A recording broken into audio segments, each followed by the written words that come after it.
On this week's episode of A Beer and a Bet, we chat with Theo Nugent, all things on and off the track. Steph Grantel, she's barred for life, find out why, and Mitch's hopes and dreams for 2024. Of course, we touch on all the upcoming runners for the stable this week, and have we found that elusive beer sponsor? And don't forget the staking plans. That and much, much more on this week's episode of A Beer and a Bet. Yes, hello and welcome to A Beer and a Bet. This week we have none other than Theo Nugent joining us down there from, it looks like a sunny Melbourne, and of course Mitch Beer in Kembla Grange. G'day, Theo. Hey, lads, how we going? Doing good, doing good. What beer you have to pay you to get on the show this week? Yeah. No, you said there's a bit there. We ride the good horse down to Flemington. What about him? I texted him and said, "You're right to do the podcast." He said, "Give me 5 minutes. I'll just dart down out to a paddock and grab a rug, so it looks like I'm doing something." We all know what you jockeys are like. Gotta love it. So, Theo, talk us through what's been happening of late. Any winners for you, mate? Yeah, look, I'm lucky enough to have Mitch's sister Ash Beer do my ride. She's done me since I started, and she sends me anywhere she possibly can. And look, we're have Saddle Will Travel, but there's been a few winners pop up recently, and back riding one of my faves, Old Bellator for Robbie Hickmott Saturday in town, and I've got another 5 rides on the day, so hopefully a bit of luck, and see how we go. Obviously, the reason we got you on, Beery, big news breaking in the Mitch Beer stable, jockey booking for the Big M. Well, mate, this is bigger than a press release on Twitter. So, great to team up with Theo again. He's 1 for 1 on the old fella. When we took him down to Ballarat on what was possibly the most miserable, horrendous day that they've ever run a race meeting, and that says a lot for Ballarat. But rain was coming in that bad, they lost complete audio, and I didn't realise that they'd run the race till they were at the top of the straight, and Theo pulled him off heels and said, "Where you go?" No caller, but they still paid out the same, which was terrific. It's good to get them back both together. No caller, but I believe the great Bruce McAvaney called that race. Theo, was that obviously you've caught that footage quite a few times. It's got to be a nice little moment. Yeah, obviously we had no idea when we were out in the race, but look, to come back and ask a couple of boys, said who actually called that race, and no one had any idea. But no, it was pretty funny, and look, it was absolutely a miserable day. It was raining flat out, and he seemed to thrive in it. All his wet form's unreal, and it's quite funny. You go back probably a month ago, you read on Twitter he was retired, and he comes out and wins the listed race since. So a good training performance there by Mitchie. It's a bit of smoke and mirrors there, Barry. Well, never underestimate me. Just a little bit of putting a bit of mayo on a story to get a better price next up wouldn't be something that a racehorse trainer does. Hey, for those that don't know, I mean, not that you've had more media attention than Winks lately about running a spelling farm, Jesus, but you're out there. You look like one of the bandits from Home Alone, but you're actually working, doing a bit. For those that don't know, you've now started to see the other side, and you've got a farm down in Pakenham with doing spellers. And how's that working out, mate? You realise it's not all fun and games just riding them. No, we wake up and surrounded by horses every day. But look, the days like this when the sun's out, it's quite nice. It's still chilly. It's probably not even quite 12 degrees. But no, it's good. We're coming up 2 years. We've been running the farm, my partner Claire and I, and it's great. We've got some good clients behind us. Cliffy Brown, Johnny Maloney, Reese Goodwin, Dean Bernays. Some good trainers there, and they're probably some of the easy ones to deal with. We don't tend to have too much trouble as long as they pay their bills. But it's good. It took us a while to get our heads around. Like, we come from the city, and I grew up on a farm back in Warrnambool, and I always wanted to buy one. Eventually, having grown up, and Dad used to train and all that. But this one come available, and it's been great since we've been out on the farm. Yeah. What's the next 10 years look like for Theo Nugent? Spelling farm, riding Group 1 winners. What's next? Yeah, definitely another couple of Group 1 winners would be nice to add to the belt. It's been a little while since the Oakley Plate, but looking forward to the next Group 1, and wouldn't mind buying the farm just behind me. There's one over here across the road. Got my eye on that one, and keep expanding. Mate, you're feeding out in a ute better than I drive. I think you're traveling all right there, mate. I think you're traveling all right. And bit of news recently on the personal front, mate. You've locked a good partner away with a ring on the finger. So there's a wedding to pay for. There's nothing better than a hungry jockey that knows that there's a lot of cash going out soon. So as soon as I saw that you got engaged, I just couldn't wait to book you for a couple of rides because I know you've probably never been riding this keenly since you were an apprentice. Yeah, no, that's right, Mitchy. We tied her down. I think we've been together probably 6 years now, and tied her down with a nice little ring and went away to Thailand and were away for about 6 nights and come back and hit the ground running. A couple of winners in a couple of days was good, and Ash was doing her job, sending me to the right places. So now we've got a wedding to pay for. In 12 months' time, we'll jet away to Greece and make the most of it. I'll tell you what, Theo, enjoy it while you can, mate, because you're only at the first step. This is the engagement ring. You got the wedding ring and then the suffering soon after. So it won't be long, pal. Hey, speaking of down there at Pakenham, Reese Goodwin's got a good one called Lovely Cut. Have you seen that one go around at all? Lovely Cut. The name rings a bell. I'm terrible with trying to put them towards horses' faces, but my partner Claire would definitely be able to tell us. If you see him, just ask him about it. He's very, very nervous. Yeah. When I asked Theo about doing this, I said, I'll do it with Mick Gann. He's like, oh, is he that guy that does Reese Goodwin's form? And I'm like, oh, I didn't know whether to say yes or no because I wanted him to come on the show. No, absolutely not. That's Lewis Willoughby, Sky Channel's very own Lewis Willoughby. But look, when Louis doing a bad job, I like to give him an uppercut and let him know. And then when he can't get it right, Reese does send in a call and I send him an invoice. But hey, good stuff, Theo. Good few rides you've got on the weekend. You mentioned Beltoro. There's plenty of others here. You got one Untouchable Legend as well. What's your best of those at Caulfield? Yeah, looking forward to the ride of horses. We've only had one other ride for him out in the country in Echuca, and it'd be good to team up with the Hawks team in Caulfield. Horse comes down from Rose Hill, so looking forward to that. Down in the weights, be a chance. It's drawn okay, but I'd have to put Belter on top. He's rock hard fit now. He's out to 2,000 finally, and the way he's been running, he just needs every little bit of luck he can get, and I'm sure he'll be there in the finish. But I think down the weights for him, he's a big chance. And as I said, Aubrey Cup winning Beltoro, mate. They don't give them away. No, it was another rotten day. It looked like it was nothing but rain, and he got through it well. So no, that you earn your stripes to win one of them. Good stuff. Good stuff. I love that. Hey, Flemington not this Saturday, Saturday after. The Big M gets the job done. Beery's down there, charging down there to grab the horse. Where are we going post-race after we get the win? What's around? Mahjong does a beautiful dinner. Oh, Maxi runs the show there. I'll give you 100 to get a Palmer at the Pakenham Royal Hotel on the way home. You got horses. The old Garfield Hotel. Yeah, you got horses to feed, mate. Welcome to my life. Yeah, we'll be there, rugging up. And the 100 will be, in a fortnight when they pay out. in Bob's bonus pouches. Yeah, Bob's double up. So at least 100 really too. Good stuff. Beautiful. Righto, mate. Thanks for coming on, and we'll see you Saturday week. Good as gold. Thanks for having me on, lads. There he is, Theo Nugent. Who'll be aboard? Well, how do you pronounce it, Ali Mosley? What was it? The Nemeth? It's like the banana boat song. You know what? I'm glad she's become well known for getting it wrong because I just like to call him the Big M because sometimes it just gets a little all too confusing for Menmouth or Nemeth or whatever you want to pronounce him as long as he wins, hey? Mate, what beer have you got this week? Looks like a Great Northern. Mate, I've just on the absolute tap water of beers because, it's nothing fancy. It's reliable. It's not like a Balinese tap water, but like last week, it's just there. It's just there all the time. It never tastes any different. The Irish boys that live with me aren't massive fans of the Great Northern, so it doesn't get rated as heavily if you're buying something else. So strong player. It's always just like milk. It's just always just there in the fridge. Love it. I got the Captain Sensible from Bolter. Feel free, Bolter, if you want to jump on as a sponsor.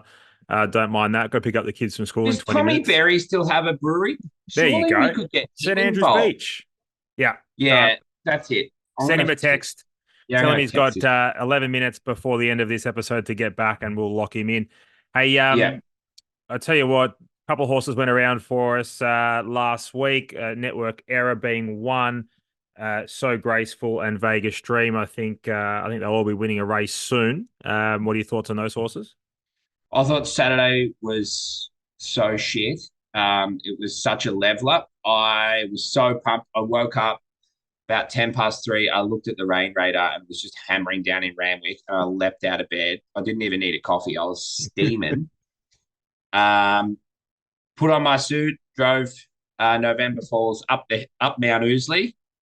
Race got called off, drove back down Mount Ousley, took off the suit, put on the Newcastle suit, the jeans and the hoodie, and went there. We drew one. We were chips in Vegas Dream. We're all about it.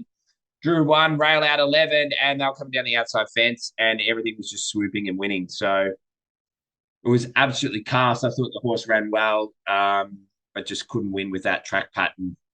So he's one to follow. But it was a very somber day, very somber day. Just another way to get beat in the great game that is racing. Yeah, everything lines up and you can't go around. And then, of course, you think you've got everything lined up at Newcastle and not a horse can lead, win, or be along the rail. That's the great game we play. Network Air will go around soon. So Graceful. So very keen those. Hey, just a reminder, if you are listening on the Vimeo or you're watching us, you can get us on Spotify as well now. So big shout out to Steph behind the scenes. I got 3 emails midweek, a text message and 2 emails saying how good Steph was and we want her as a permanent fixture. She's banned.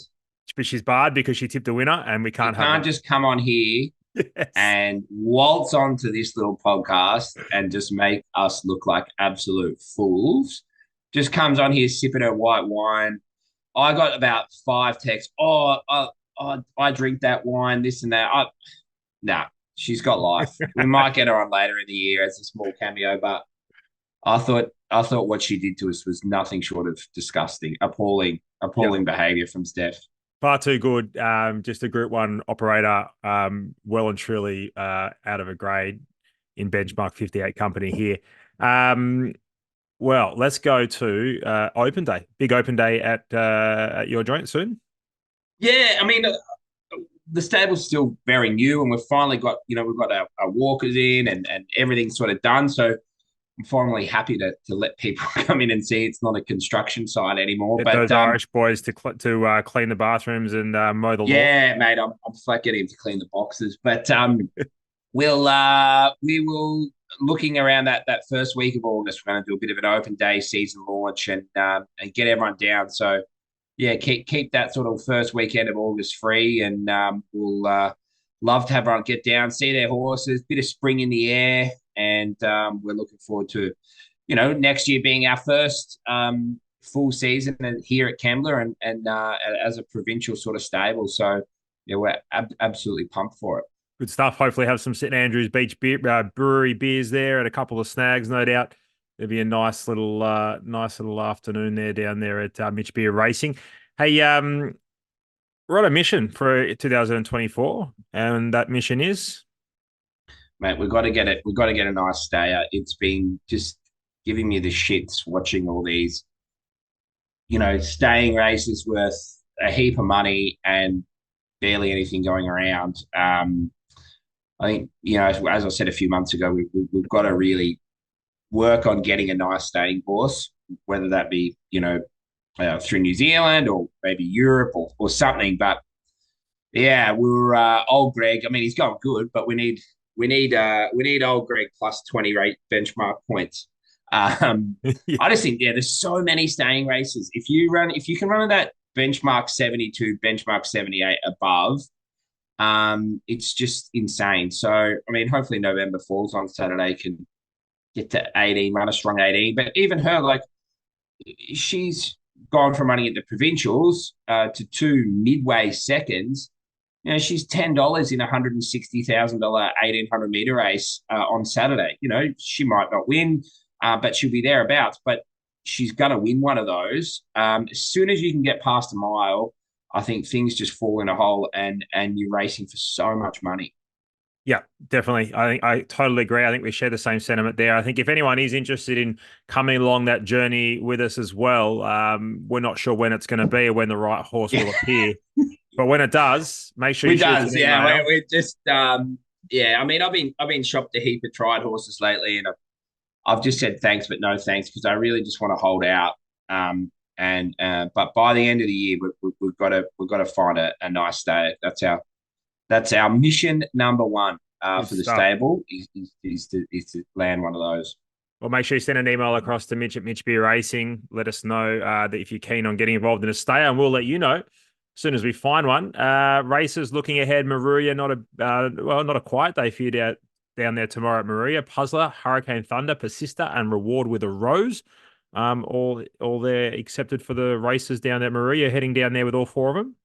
Going to scratch the two that are drawn terribly. So we'll just head down with Puzzler, who could be a massive improver tomorrow. She got back first up over 900, copped a heap of kickback in her face and never really went till she got room. So she could be a big improver. Reward with the Rose was terrific first up, winning. Good natural improvement for her. Always hard to win your maiden and win your next one. Probably Puzzler would be the value there, I'd think. And then we kick on to Saturday. Yep, Rose Hill, November Falls. I think she's a huge chance. Lands on speed. Alicia Collett, 54 kilos. Yes, there's a couple of horses here. Franz Joseph's clearly the best horse in the race. There's no doubt about that. But that 1,800 meter starts very tricky there at Rose Hill. It's a short run to that first turn. Of course, we need a couple of horses to come out for November Falls to get a start, but I think that's probably likely. And mate, how's she going? She doing well? Yeah, I was just heartbroken. When she came out, to have a $2.20 chance on a Saturday and the races get called off is a bit grim. But stronger race this week. But I think 1,800 is great for her. She's working well. She's won over 2,000 before, gets in great at the weights. A lot of these horses are really nice. Like they're good European imports, but we have fitness and we've got no weight, and that's a massive advantage, especially if that track still stays in that soft range. So I think she'll look the winner at the top of the straight, and we'll see how long she can hang on for. But we're getting a really decent price, each way price about her, and I think I'll be disappointed if she doesn't run the first four. Good stuff. And Scone on Tuesday, a couple nominated there before we have a look at Kembla Grange on Thursday. Met Warning, of course, goes around later this afternoon, but Zipperless, Hurricane Thunder, Order to Charge, Network Error, and Persista at Scone. Yeah, quite a few of them will run. I think Persista and Network Error are really good chances in the maiden 12. Network Error's figures were great out of Queen in the end. Not often you say that, but it was a solid first run for her. Zipperless, his starter was very good. Out of Hawkesbury, so he's a good chance going there. A bit of rain kick around, so again, weather will be a bit decided, but an Order to Charge, especially if that rain comes out to a mile, provincial only, big track like Scone, he's rock hard fit. Mitch takes the 3 kilos off again, so yeah, be driving there full of confidence, especially if they get that rain over the weekend. Yep, should be good. Looking forward to that, and there's some promising types going around the trials for you at Warwick Farm on, is that Wednesday?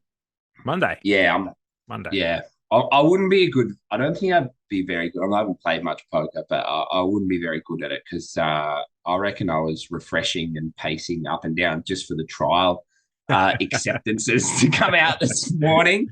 So yeah, I think I rang Ryan who books our rides, and I reckon I rang him 5 times. Are they out of this? I'm in the stable, so it's just so exciting. I can't tell you how excited I am about these 2-year-olds that are coming through now. Are the nicest crop of horses that we've had, and then the ones below them. But these ones that we've gone out, and they're not tried horses. They're not horses that have been sent to us with problems.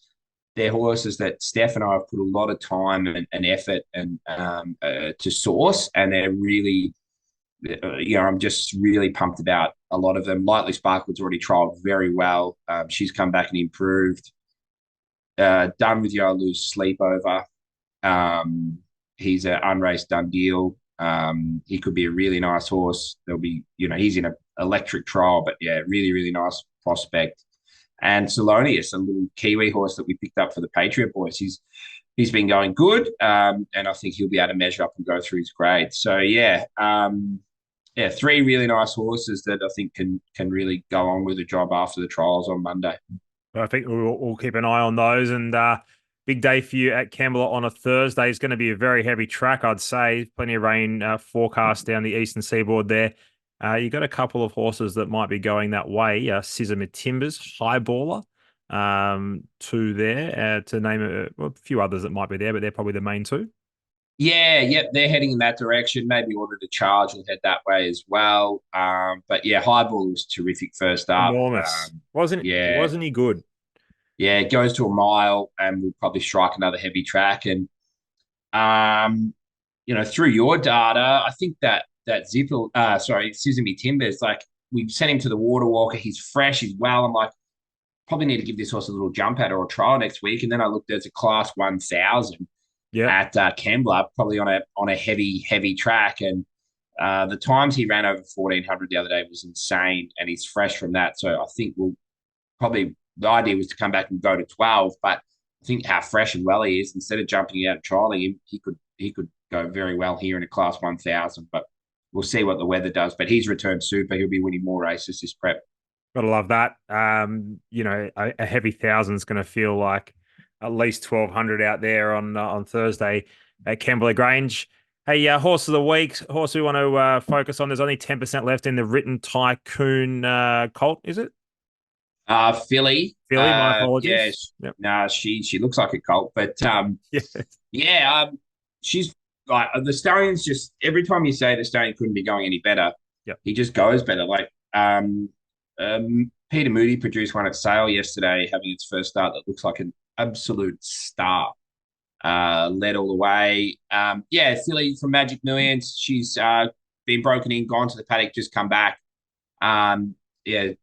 We had her fully done, and someone sort of just sort of fell over at the last minute. So there's been 10% become available on her out of a stakes winning Schnitzel mare. So as far as pedigree gets, there's not many better bred horses walking in the front door here. So pumped to have her back in work in about 2 or 3 weeks' time. Good stuff, Steph at mitchbeerracing.com.au if you want to get involved and snap up that last 10%. And pretty sure it won't be there for too long. Beery, it's this time. Unfortunately, Vegas, you did your dough last week. We'll have an updated staking plan coming up on the screen shortly. And November falls, I got my money back. But when you take, and we won't be having a staking plan from Steph Grentel on the screen either, because she's had her bet. We've received the messages, the text, and the emails and the phone calls. Someone almost sent a carrier pigeon to let us know that Steph tipped the winner. We know. Yeah, we got it. They weren't even across the line, and Steph was on the text. So bit of bravado there from her. But I'll tell you what makes it worse. I was on the second horse as well. So too good, Steph. I think that I've got to have $25 each way on November Falls. Yep. But I'll be having 50 on Order to Charge on Tuesday if he goes to Scone. Love it. I will have $50 to win November Falls because, I think she'll win. You don't like to bet to lose. Exactly. And $50 on Order to Charge as well, because I think Mitch Stableford will take 3 kilos, go forward and absolutely dictate terms again. Jockey on the rise, and I can't wait to see that horse hopefully make it 2 from 2. Oh, well, there it is, an episode of A Beer and a Bet. I think we're going to have to start writing down our tips and holding them up, because I can't help but feel that you've just followed me in there. Man informed, such as myself. I'm here every morning. I'm seeing him, and you've just gone copy paste. Yep, no, you're spot on. Yeah. Well, I'll be ahead by the end of the week anyway. Hey, what do you give that beer out of 10, by the way? And you don't upset them because they could be a sponsor one day.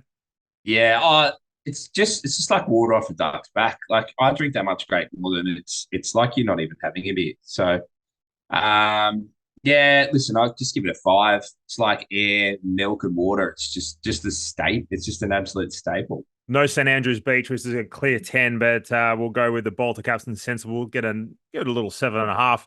Yeah, it's a good beer. Before a school pickup on a Thursday afternoon. Hey, that's A Beer and a Bet, episode 4. Make sure you download the episode on Spotify, share it on socials. We will definitely appreciate all of that. And keep sending in your questions. We didn't get to them this week. We did have a lot. We will get to all your questions next week, and keep sending through your suggestions of guests. What do you reckon, Beery? That'll do? That'll do. Beautiful. I'm going to make the feeds. Bye for now.